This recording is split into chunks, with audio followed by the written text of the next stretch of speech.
Saya termasuk orang Kristen yang yakin kamu mau kejam pada saya pun, Allah yang kami kenal dalam Yesus Kristus itu adalah hakim seluruh bumi.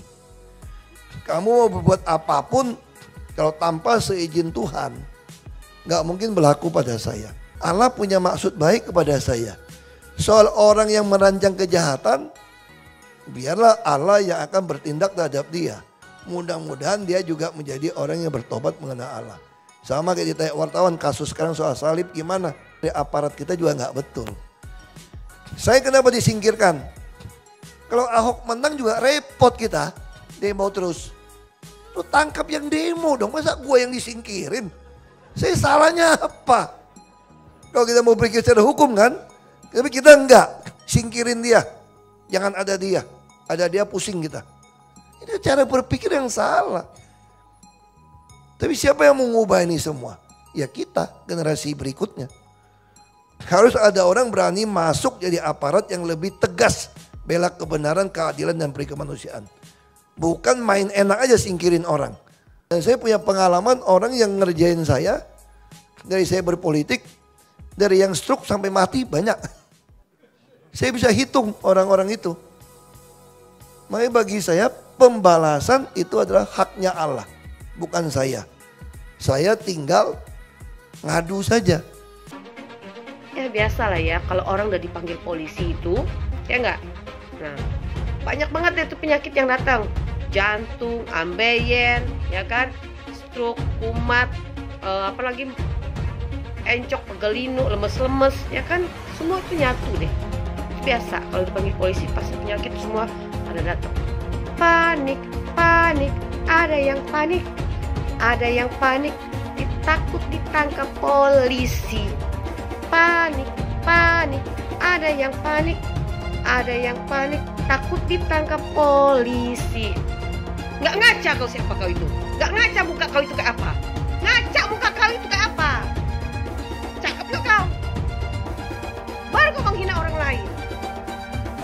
Saya baru tahu bahwa pertama, di dalam salib Kristen itu ada setan atau jin kafir, itu merupakan ajaran Islam. Baru tahu saya bahwa itu adalah ajaran Islam.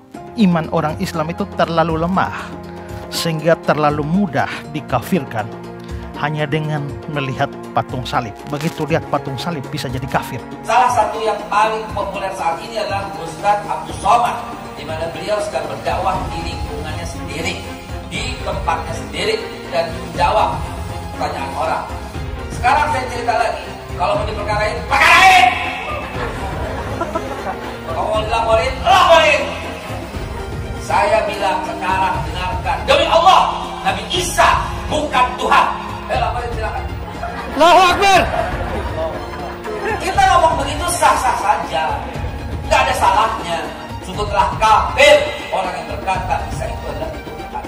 Mau udah bilang kafir, Allah yang bilang kok. Jadi nggak ada masalah gitu dibilang kafir. Dibilang domba-domba yang sesat, nggak ada masalah kok. Sama sekali nggak ada masalah. Yang belain Somad, Kang mabok. Orang teriak-teriakin gue takbir-takbir belain Somad. Tapi kalian tahu, 3/4 dari orang yang dalam ruangan semua dalam keadaan mabok. Aduh, belain ulama lo takbir-takbir, mabok semua dong cong, bau alkohol mulutnya. Agama musuh besar Pancasila. Indonesia itu harus memisahkan antara agama dan negara. Agama dan negara kalau dicampur aduk, maka dua-duanya akan mundur. Kalau negara ingin maju harus dipisahkan dari agama. Mana lebih bagus Pancasila sama Al-Quran? Gitu kan? Sekarang saya mau tanya nih semua. Yang berjuang di abad 20 itu Nabi yang mulia Muhammad apa Insinyur Soekarno untuk kemerdekaan? Saya mau minta jawaban. Di abad 20 yang berjuang untuk kemerdekaan itu Nabi yang mulia Muhammad atau Insinyur Soekarno? Ayo jawab, nggak ada yang berani. Tidak benar.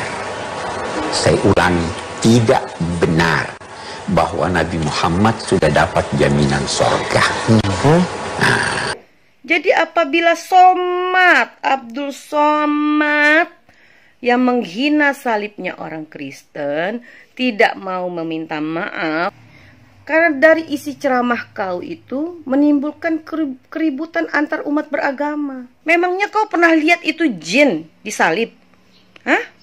Dan mereka merasa marah dan tersinggung karena mereka merasa kau melecehkan agama mereka, salib mereka. Walaupun kau pernah lihat ada jin atau tuyul, ada apapun di salib, nggak usah kau omongin. Mungkin aja Somad ya. Apabila ada orang non-muslim mengatakan di tasbih itu ada tuyul, kuntilanak atau genderuwo, marah nggak kau? Ingat loh, nanti di neraka itu justru banyak yang muslim yang masuk neraka. Kalau dia Tuhan, kenapa dia tergantung di kayu salib? Begitu kan? Siapa itu? Orang yang disalib itu. Atau siapapun yang dituhankan Kristen yang disalib. Ini cerita gila. Di mana ada Tuhan disalib? Harusnya orang Kristen tuntut secara hukum supaya kita debat di depan hakim, kan begitu? Kalau melawan Kristen itu jangan pakai argumen jujur, jangan pakai referensi jujur. Saya tidak akan menyanggah pakai Al-Quran. Saya juga Islamkan orang nggak pernah pakai Al-Quran. Saya juga Islamkan orang nggak pernah pakai Al-Quran. Saya juga Islamkan orang nggak pernah pakai Al-Quran. Saya mematahkan argumen Anda, mengalahkan Anda dengan kitab Anda sendiri. Stop. Ustadz Yahya Waloni, maka dia lebih dulu masuk surga daripada Abdul Somad. Ustadz Yahya Waloni itu bersih sebersih-bersihnya, diulang dari nol, tak ada dosanya sama sekali. Sedangkan Abdul Somad ini lapendos, lelaki penuh dosa. Ini negara ini bukan milik Jokowi dan Prabowo. Ya, 2024 milik Anies Baswedan. Wakilnya siapa? Ustadz Abdul Somad. Orang yang dipakai oleh Allah di zaman para nabi, model-modelnya seperti saya dan Ustadz Somad. Ini satu pasangan ideal, kakak beradik. Ganggu adik saya, pasti saya naik vitamin, naik darah. Begitu ganggu saya potong, lenyap. Sekarang selesai, alhamdulillah. Saya yang sedang dilapor. Berapa ustadz sudah dipenjarakan termasuk pemimpin umat Habibana Muhammad Rizik Sihab. Hati-hati Yahya, kamu juga nanti. Oh, ada ustadz-ustadz yang ditangkap pasrah. Ya ya. Ada ustadz-ustadz yang ditangkap menyerah. Ya. Ada juga ustadz-ustadz yang ditangkap baku mati, baku hantam, mati di tempat. Insya Allah ada. Kalau dia Kristen tersinggung, Ustadz Somad bicara, ya lapor ke Tuhanmu. Assalamualaikum sus, kepada Yesus. Ini kami mengadu sus, di Yahya Waloni setiap kali ceramah singgung-singgung akidah kami, tolong dihukum dia. Dia kan Tuhan, kata Kristen. Nah kalau Yesus tidak jawab satu kali 24 jam, besoknya bilang lagi, Assalamualaikum Tuhan, lapor kepada Tuhan. Saya nggak suka nih Somad dengan Yahya. Setiap ceramah mereka begini begitu, nyinggung salib. Nanti Tuhan jawab, oh jangan, dia kan saya kasih hidayah, kamu yang goblok, begitu. Ada yang bilang, oh Yahya Waloni juga. Yahya Waloni juga suka menista agama. Hoi kawan, beda kelas. Pak Ustadz, dikit Pak, gimana Pak? Ditangkap Pak? Assalamualaikum, dengan saya Permadi Arya. Bersama ini saya ingin memberikan apresiasi sebesar-besarnya buat bapak-bapak aparat penegak hukum, buat bapak-bapak kepolisian yang telah berhasil menangkap Muhammad KC, penista agama Islam, yang saya dengar yang bersangkutan itu sempat mematikan handphone, pastinya itu sulit dilacak, tapi akhirnya berhasil ditangkap. Bravo kepolisian, semoga berikutnya tidak hanya penista agama Islam saja yang diproses, tapi penista agama non-Islam juga bisa diproses, sehingga bisa memberikan rasa keadilan bagi umat non-Islam. Sekali lagi bravo kepolisian. Assalamualaikum warahmatullahi wabarakatuh.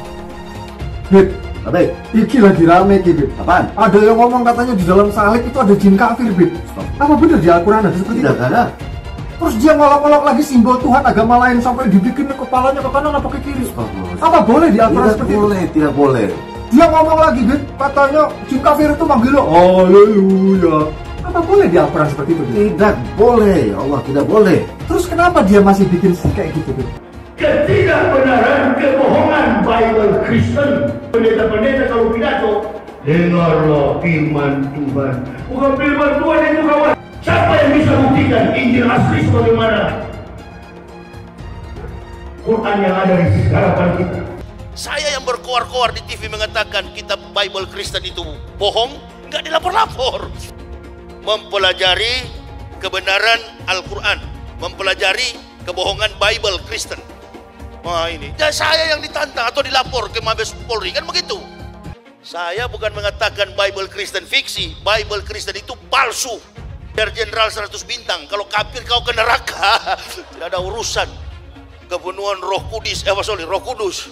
Lapor lagi Roh Kudus, lapor Yahya Waloni bilang Roh Kudus, lapor. Dongeng tambah tahyul sama dengan omong kosong. Makanya di situ judulnya Matius, Markus, Lukas, Stefanus, Tetanus, Spiritus, Captikus. Lengserkan Jokodok, takbir. Siap serbu istana, siap serbu istana, siap ambil alih kekuasaan. Takbir. Pancasila Soekarno, ketuhanan ada di pantat. Anak Tuhan dari mana? Kalau Yesus anak Tuhan, bidangnya siapa? Besok di seluruh wilayah Indonesia kami katakan dan pernah tak Ahok itu kerasukan setan? Tidak, dia tanya. Karena sesama setan dilarang saling menggoda. Setan. Karena di salib itu ada jin kafir. Karena di salib itu ada jin kafir. Karena di salib itu ada jin kafir. Haleluya. Tetap percaya salib itu lambang mulia, bukan jin. Kok ketawa? Aku nggak nyindir siapa-siapa loh. Saya nggak pernah mundur untuk kebenaran, keadilan, kejujuran. Dan peri kemanusiaan, gue gak pernah mundur. Dan gue gak pernah takut juga sama lu. Siapapun yang rasis, gue akan hadapin. Karena rasis itu tidak berperi kemanusiaan. Sama saya ditanya dulu kan, kamu nyesel gak statement kamu di Pulau Seribu sehingga masih masuk penjara? Tidak pernah nyesel. Karena saya mengatakan kebenaran. Hai teman-teman, saya mau memperlihatkan transaksi saya hari ini lakukan trading. Ini bukti transaksi saya untung $4.500 US. Itu sekitar 68 juta rupiah. Semua keuntungan bisa saya dapatkan dengan fasilitas copy trading. Kalau saya bisa, kalian juga bisa guys. Oke, itu yang mau saya tunjukkan. Like video ini sekarang juga dan gunakan link di kolom deskripsi, maka kalian berhak dapat bonus kalian. Promo ini ada masa waktunya, jadi jangan ketinggalan. Bukan cuma itu saja, transaksi tidak dikenakan fee, baik itu investasi saham, trading forex, komoditas, bitcoin, dan lainnya. Kalian bisa melakukan transaksi berapa kali pun atau unlimited trading. Dan tidak ada fee sama sekali. Jika transaksi di tempat lain sudah berapa fee-nya. Setelah menonton video ini, ayo mendaftar sekuritas hari ini, gratis dan tidak ada minimal deposit. Pastikan kalian menggunakan link di kolom deskripsi untuk mendapatkan welcome bonus. Kalian bisa menggunakan bonus $10.000 di akun virtual untuk latihan. Bukan cuma itu, kalian akan dapat kelas trading online gratis senilai 3 juta rupiah atau $200 jika kalian deposit di bulan ini. Selamat menonton guys, enjoy! Hai semua, dengan saya Jonas Leong. Terima kasih banyak buat kalian, penonton setia yang selalu menonton di channel ini. Saya secara personal sangat menghargai waktu kalian. Dan saya sudah menganggap kalian sebagai family karena kalian selalu support di channel ini. Bagi kalian yang selalu menuliskan opini kalian di kolom komen, saya baca komen kalian satu persatu.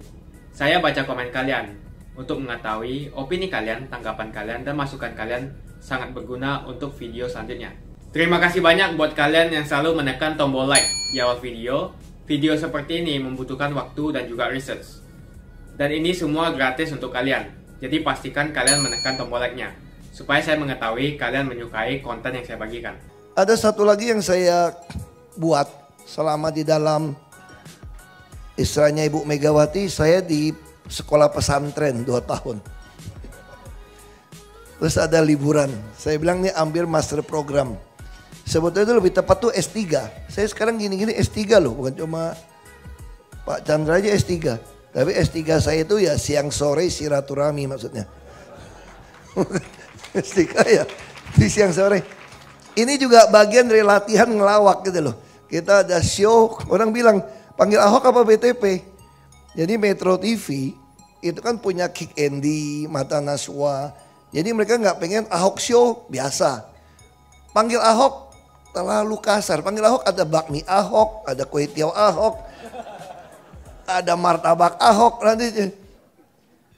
Lalu dia bilang panggil BTP. Kita diskusi, BTP itu apa? Misalnya bagian pertama kayak ngelawak, bicara tanpa pikir. Nah, itu BTP. Terus waktu lihat ada berita yang terbaru, namanya berita terkini populer.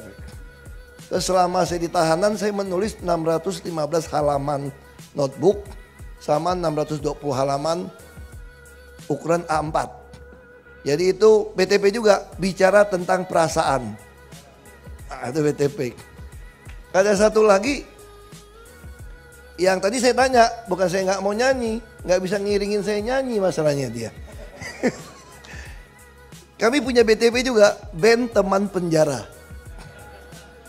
Nah, saya baru bisa nyanyi kalau ada kuncennya, pawangnya. Karena saya nyanyinya naik turun. Nah, tukang ngiringnya bisa ikutin. Tadi saya tanya, dia agak ragu-ragu. Ya sorry, saya nggak bisa nyanyi, saya bilang. Kalau saya nyanyi, apakah ada lause nyanyi lagi? Tadi mana tadi ada lause? Aduh. Katanya saya ajarin pasti bisa nyanyi. Tapi waktu audisi di Metro TV, kan dites kan? Tesnya di dalam tahanan lucu di Makobrimob. Coba nyanyi lagu Mandarin, wah nyanyi. Lagu Barat nyanyi, Indonesia nyanyi. Lalu si manajer acara bilang begini ke pemretnya, Bang, kayaknya Pak Ahok suaranya perlu undang guru yang bagus deh dilatih gitu loh. Karena kurang pas gitu ya. Tapi kata Bang Don, kalau mau yang pas undang saja yang profesional penyanyi. Nama juga show-nya panggil BTP ya lucunya di situ. Orang nggak bisa nyanyi tapi nekat, berani malu kira-kira gitu ya. Nah ini contoh, saya balik lagi di dalam tahanan itu, saya juga mikirkan setelah saya keluar, saya mau ngapain? Ini pertanyaannya nih, setelah saya keluar dari tahanan, mau ngapain? Saya juga balas surat di atas 15.000 surat. Ya hampir tiap hari kerjanya seperti itu. Tulis yang sama. Kayak waktu kita kecil nakal disuruh guru tulis kalimat yang sama 100 kali. Nulis yang sama. Nah waktu saya tulis seperti itu banyak surat masuk. Permintaan bantuannya minta ampun banyaknya. Tetap minta bantu. Saya ini nasibnya bagus. Selalu dilihat itu kaya saya. Itu hoki loh. Dikira orang kaya terus itu hoki. Ya sekarang saya udah belajar, kalau bilang, baik duit ya? Enggak. Sekarang saya amin-amin ini ya. Biar dia doa-doa dulu jadi dapat duit. Ya kita ngomong banyak permintaan bantuan. Nah satu pihak banyak sekali pejabat kita itu terjebak. Ketika kampanye keluar uang banyak. Kampanye keluar uang nih. Begitu jadi pejabat, yang milik kita ini datang minta tolong. Kabur. Kalau yang sanggup ladenin uangnya kenceng. Itu masih minta uang dari mana untuk tutupin terus. Orang dagang pun gak mau rugi. Yang ada ya simpan. Makanya saya mulai berpikir kenapa tidak membuat sebuah aplikasi. Ini dasarnya itu dari e-commerce kayak blibli.com atau Tokopedia. Kalau itu kan pengen jual barang, pengen beli barang ketemu. Lalu saya berpikir kenapa kita gak rancang pengen ngasih barang sama yang mau terima barang ketemu. Jadi misalnya contoh ambil sederhana. Ada orang pengen kursi roda. Ada orang punya kursi roda bekas atau baru. Dia mau kasih ketemu. Masalahnya siapa yang verifikatornya. Nah verifikatornya itu saya mau maksa orang partai untuk nolong dia sambil maksa mereka kira-kira. Misal contoh gini, setiap wilayah, kecamatan atau desa manapun pasti masuk daerah pemilihan. Dari DPRD kota atau kabupaten sampai provinsi sampai DPR RI. Harusnya begitu ada permintaan barang, dia minta stafnya cek. Masa wilayah kampung dia minta kursi roda dia nggak tahu. Kalau sampai orang lain yang tahu, saya punya data. Berarti anggota DPRD ini tuh nggak pernah perhatian sama masyarakatnya. Sementara masyarakat yang rajin membantu di sekitar daerah pemilihannya, saya yakin Dia kalau maju jadi anggota dewan terpilih. Ini juga menolong para perusahaan yang pengen CSR. Misalnya gitu ya. Bapak Ibu punya kantor cabang di Sidoarjo. Begitu lihat di aplikasi, di Sidoarjo orang butuh kursi roda. Bapak Ibu tinggal perintah anak buah Bapak Ibu, kontak cabangnya, tinggal lihat bener nggak rumah orang ini butuh kursi roda. Kalau betul, Bapak Ibu tinggal kasih langsung.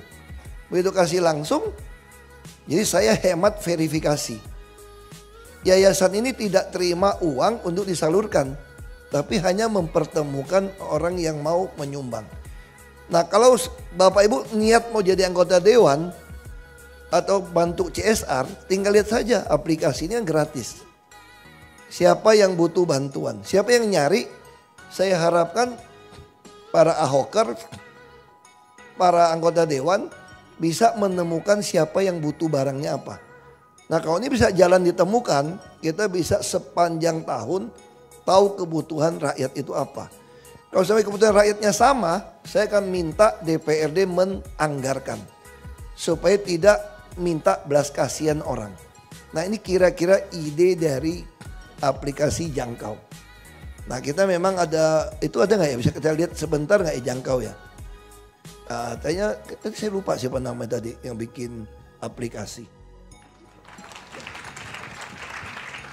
Jadi di dalam tahanan saya mendirikan yayasan. Yang diajak siapa? Termasuk Pak Herman. Saya ajak supaya apa? Saya siap-siap ini yayasan ini bukan punya saya. PTP singkatannya apa kalau yayasan? Beri tanpa pamrih katanya. Ya sudah, kita bikin yayasan, kita cari auditor, cari anak muda merancang ini. Nah tadinya saya berpikir setiap bulan atau 2 bulan sekali saya akan bikin show panggil BTP itu off air.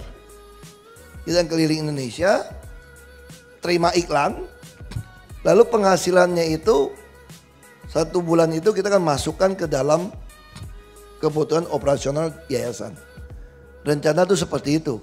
Tapi ternyata saya nggak ngerti lah. Saya ini memang serba susah jadi orang. Saya mau ngajak orang bisnis, join pada bilang, waduh kita takut kamu orang politik. Ketemu pejabat, sama saya juga repot. Minta duit, nggak berani. Nolong saya kagak ikhlas. Jadi gimana mau kerja nih barang semua. Serba susah saya. Lalu saya bilang, kalau begitu jadi apa? Entertainer ditahan juga di TV. Saya kayak apa ya saya bilang ya. Kalau bahasa nggak benernya gini, udah kayak istri simpanan, seneng tapi nggak boleh dikasih tahu orang gitu loh. Ini bahasa jeleknya begitu. Ya sudah. Tadi Pak Chandra bilang ini polisi udah kalang kabut nih. Udah tambah ini, hanya Ahok acara apa? Katanya mau jadi wali kota Surabaya kali ini. Enggak. Saya enggak, selain saya enggak kepikiran, saya itu kelakuan apapun, saya mesti ada dasarnya. Bukan dasar berhitung siapa mau milih, bukan. Panggilannya ada enggak?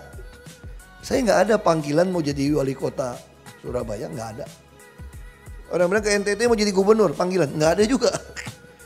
Saya tuh masih ada panggilan, ada arah jelas, lalu saya susun. Ini sesuatu yang saya bukan petinju yang sembarangan tinju, semua saya hitung. Semua saya hitung. Kalau dia bilang tidak masuk akal, ya itu simpan aja sendiri, itu urusan saya. Tapi saya tahu persis kalau saya mau menuju ke satu tempat, saya merancang semua itu menuju satu tempat. Saya menyiapkannya. Waktu saya mau jadi gubernur DKI, belum bisa ikut, saya bangun rumah gubernur. Sampai tukang bangunannya itu kontraktornya, saya pesan sama dia, ini AC tolong 2x2 PK. Ini ruangan gitu kecil.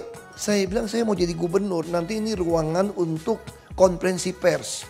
Karena kalau dipasang lampu cahaya gitu banyak, ini ruangan jadi panas. Begitu jadi itu rumah, ya pasang 1 PK. Kan teman gereja. Ini udah dingin Hok, dia bilang. Ini buat gubernur punya rumah, gue bilang. Tuh dia liatin saya, ini gila apa sinting. Tapi saya persiapan. Saya siapkan itu dengan baik. Makanya begitu saya jadi gubernur, saya punya rumah sudah lengkap dengan kamar mandi, dengan ruang pengawal, loker, semua siap. Karena memang saya menyiapkan itu. Sampai mau escape-nya seperti apa, semua saya pikirkan. Nah, sama. Nah, sekarang lu mau ngapain? Saya bilang tugas saya sekarang, jangan membuat yang model-model Abraham ini kecewa. Saya nggak boleh mundur, saya bilang. Kalau saya mundur, yang lain ciut dong. Kan kita tekan gitu kan. Nggak boleh mundur. Tadi ditanya dari wartawan, ya maksud Bapak apa? Saya bilang, kalau ditanya siapa kamu? Saya bilang saya startup presiden, saya bilang. Maksudnya apa startup presiden? Ya kayak perusahaan startup. Banyak banget, tapi yang jadi cuma 1%, saya bilang. Yang penting tidak boleh memadamkan semangat orang membuat startup. Jadi saya harapkan kita yang terpanggil masuk ke politik harus masuk ke politik. Kita yang terpanggil jadi pengusaha harus punya kemurahan hati, empati kepada orang miskin sekitar kita. Jadi dua pihak, makanya saya sediakan jangkau itu supaya Bapak Ibu bisa ngintip. Kayak ngintip belanjaan, tau gak? Ini ngintip siapa yang butuh bantuan. Lalu Bapak Ibu cari sendiri orang itu apa betul layak dibantu atau tidak layak. Ini kan data sebetulnya. Nah sama juga dalam dunia politik. Saya katakan dulu waktu saya jadi bupati, saya ingat ada satu late call penerbang. Dia bilang ini sama saya. Mas, dia panggil saya Mas. Mas, mau sampai kapan Mas kayak begitu jadi bupati gak mau terima duit? Mau sampai kapan? Saya gak bisa jawab. Saya ketemu dia di Korea. Saya undang makan di kantor gubernur. Saya bilang, Mas, masih ingat gak Mas? Sekarang dia bintang 1. Masih ingat gak Mas? Sampai kapan? Pertanyaan Mas. Iya, jadi gubernur DKI Mas sekarang Mas, dia bilang. Kan dia tanya sama saya, mau sampai kapan bupati kayak kamu kayak gitu? Jadi gubernur Mas. Kemudian saya masuk ke Mako, dia datang lagi ke Mako, jenguk saya. Masih ingat gak Mas pertanyaannya Mas? Masuk Mako Mas sekarang Mas. Masuk Mako Mas. Terus dia yang semangat, ini belum berakhir. Sama kayak staf saya semua kan. Begitu masuk ke Mako, hari ketiga atau kelima mereka baru bisa datang. Terus saya bilang, bubar. Semua impian sudah bubar. Udah masuk tahanan ini. Kasih pesangon aja ya. Semua bilang, enggak, kami enggak mau keluar Pak. Gimana mau gaji kalian? Kita bertahan Pak, pokoknya Pak. Ini belum berakhir, baru mulai Pak ceritanya katanya Pak. Lama-lama saya pikir mereka lebih beriman daripada saya. Makanya saya harap apa yang saya lakukan sekarang tidak melemahkan semangat anak-anak muda untuk di politik. Dan saya yakin mereka lebih berani, lebih pintar, dan lebih beriman daripada saya untuk terus maju. Nah itu yang ingin saya lakukan dalam perjalanan ini. Jadi mereka terus, yang lebih lucu lagi nih. Kalau ketemu staf saya itu, Bapak harus yakin Pak. Yakin sih yakin. Gimana caranya gitu loh. Terus gimana hidupin kalian? Kita jual buku Pak. Pasti banyak yang beli buku saya waktu saya di tahanan. Itu tiap hari denda hukuman menulis. Pesan dari buku 250.000 yang tipis. Begitu dibuka kunjungan tamu semua bawa beli di Gramedia. Kagak laku. Datang tanda tangan saya kagak bayar saya kan. Cuma tanda tangan doang. Terus terbit yang lebih tebal. Ahok di mata mereka. Mau jual berapa? Saya bilang kalau tipis 250.000, tebal 7,5. Hardcover berapa? 1 juta. Siapa yang mau beli? Asal Bapak tanda tangan bisa beli Pak. Bapak tulis. Terus kita tulis. Bener gak nih? Buat biayain semua nih. Bener. 20,5 bulan laku 18.000 buku. Tulis setiap hari. Pagi, siang, sore, malam. Jadi kata polisi yang jaga saya, kalau yang pengen Pak Ahok masuk penjara tahu begini, nyesel dia katanya. Pak Ahok lebih kaya sekarang katanya. Lebih kaya setelah masuk tahanan daripada jadi gubernur, cilaka gak nih? Orang lain jadi gubernur lebih kaya, saya masuk tahanan lebih punya duit. Ya itu pengalaman. Lalu begitu mau keluar, polisi yang jaga bilang gini, kami bingung doanya nih Pak. Bang, apa doanya bingung? Soalnya motor kami belum lunas bang katanya. Jadi kalau abang keluar terlalu cepat kami bingung. Tapi Tuhan memang baik, dengerin doa mereka. Keluarnya 20,5 bulan, udah pada lunas tuh motornya. Dia kredit. Itu pengalaman saya di dalam tahanan. Kenapa bisa lebih untung masuk dalam tahanan? Buku saya sekarang lagi diedit di Gramedia. Itu hasil tulisan 615 halaman tadi. Ini akan menjadi dasar show di Metro TV Panggil BTP. Yang bicara tentang perasaan. Ini sebetulnya adalah psikologi positif. Apa itu psikologi positif? Kalau saya singkat kira-kira gini. Kalau kita menghadapi suatu kesulitan atau masalah. Kesulitan itu bukan untuk menjatuhkan kita. Tapi buat promosikan kita. Bukan menarik kita mundur ke nasib kita. Tapi mendorong kita maju ke nasib kita. Destiny atau ya takdir kita. Itu yang saya alamin. Saya masuk penjara. Lebih ngetop loh daripada sebelum masuk penjara, betul gak? Belum masuk penjara gak ada yang kenal saya. Saya waktu liburan kemarin jalan-jalan 5 bulan. Gak ada orang yang jalan-jalan kayak saya. Kayaknya di Republik ini tuh takut kalau ada Ahok dekat pemilu. Mungkin ya, jalan-jalan ada orang Korea yang ngantar saya mana-mana. Hari terakhir saya pulang mau ke Jepang. Dia bilang gini, Pak boleh gak? Saya as favor itu apa ya? Minta tolong lah. Untuk apa? Tolong apa? Saya pikir tolong apa? Nah mungkin minta duit orang asing gitu. Saya mau minta foto. Saya udah mau check in mau masuk ini. Sebelum masuk ke dalam minta foto. Ini orang Korea, sopirnya itu. Udah foto, kenapa? Mama saya mau tunjukin ke mama saya bawa bapak. Mama saya setiap malam mendoakan bapak. Orang Korea. Saya kaget, kok bisa kenal saya? Terus dia tunjukin YouTube. Jadi saya baru tahu YouTube kalau di Korea ada terjemahan Korea juga, lucu loh. Di negara mana iklannya di negara itu. Dia kasih lihat. Kami tahu pergumulan bapak, dia bilang. Makanya ibu saya selalu doakan bapak. Ini menarik gitu loh. Jadi saya katakan ini promosi. Nah ini show ini itu jadi sebuah tulisan yang baik. Tapi jangan khawatir nggak jual 1 juta lagi tuh buku. Gramedia akan jual. Tapi mintanya cukup lumayan pembagiannya nih.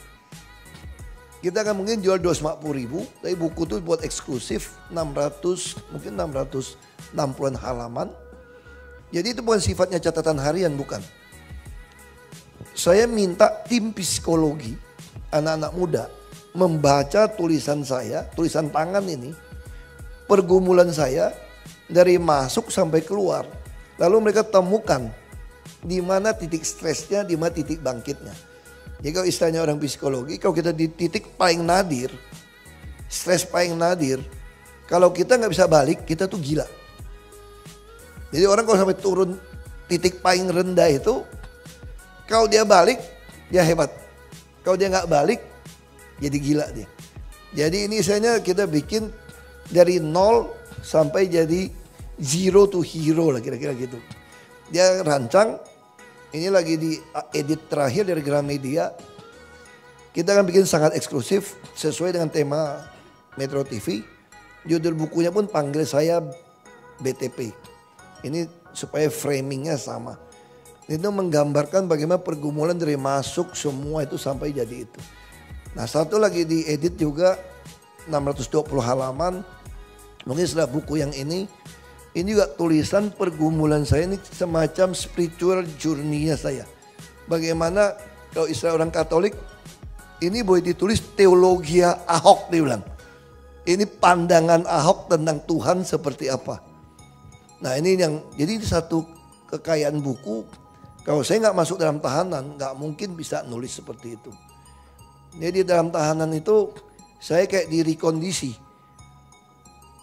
Kalau yang suka main alat berat, namanya rekondisi itu alat berat. Di repair. Kenapa? Saya jadi tiap pagi pasti nikmatin matahari. Jemur. Tiap pagi pasti olahraga. Setiap hari pasti tidurnya jam 10 malam.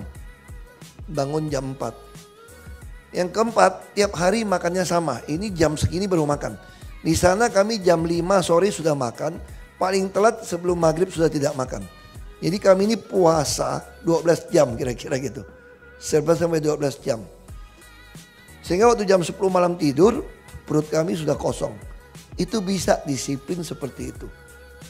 Baca, yang betul-betul dibaca buku dikasih pensil warna itu 58 buku. Kalau buku yang setengah baca nggak habis, saya nggak tahu berapa tuh. Pernah kasih buku ribuan.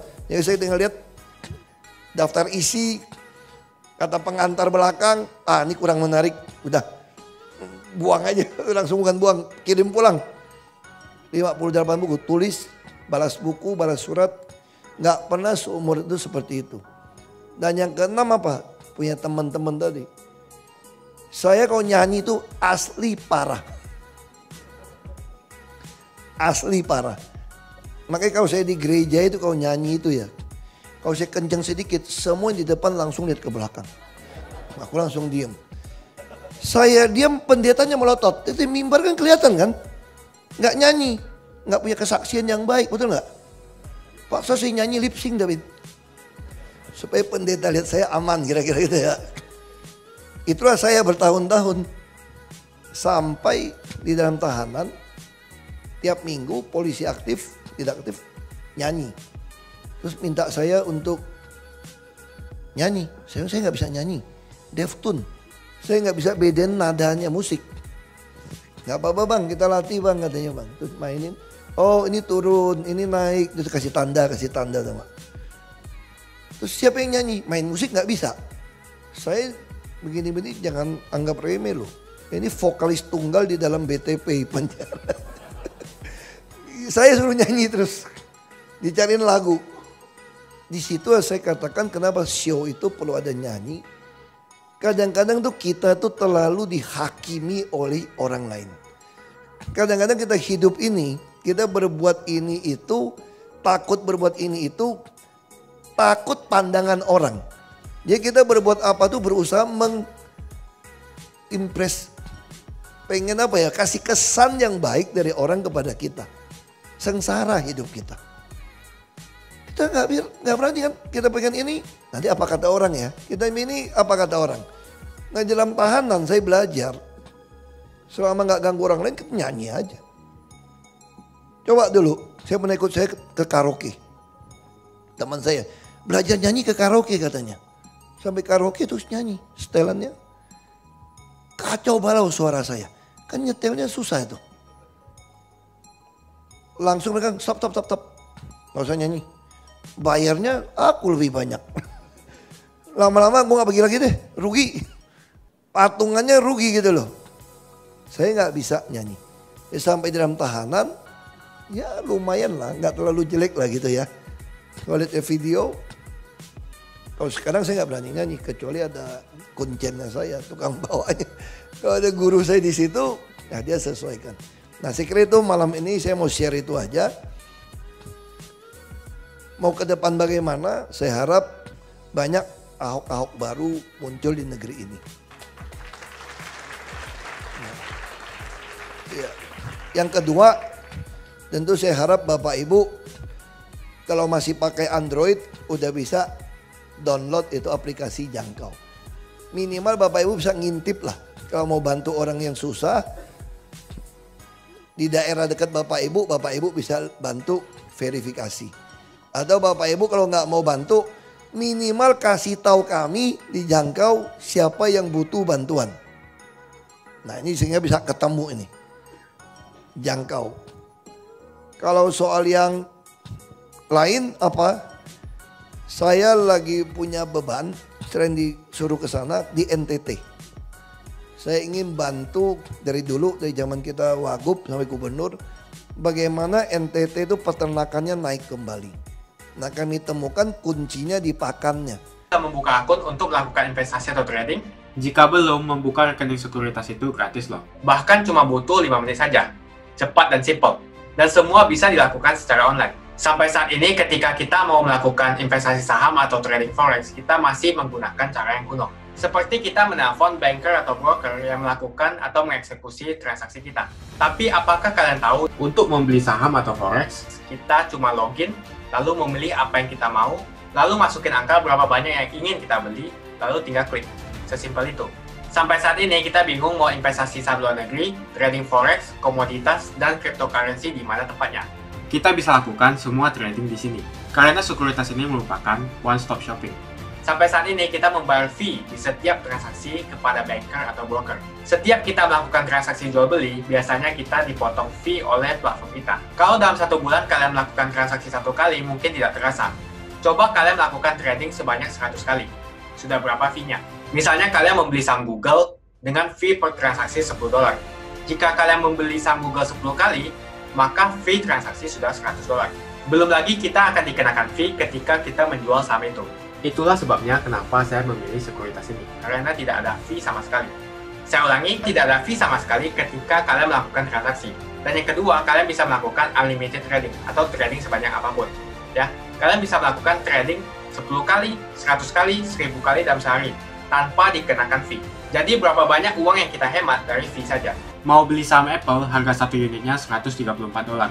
Kita bisa membeli dengan hitungan lot. Contohnya kita membeli saham Apple dengan hanya $13 saja. Di platform lain wajib membeli minimal dengan harga $134. Dengan $13 atau Rp180.000 saja, kita sudah bisa membeli saham Apple. Menarik bukan?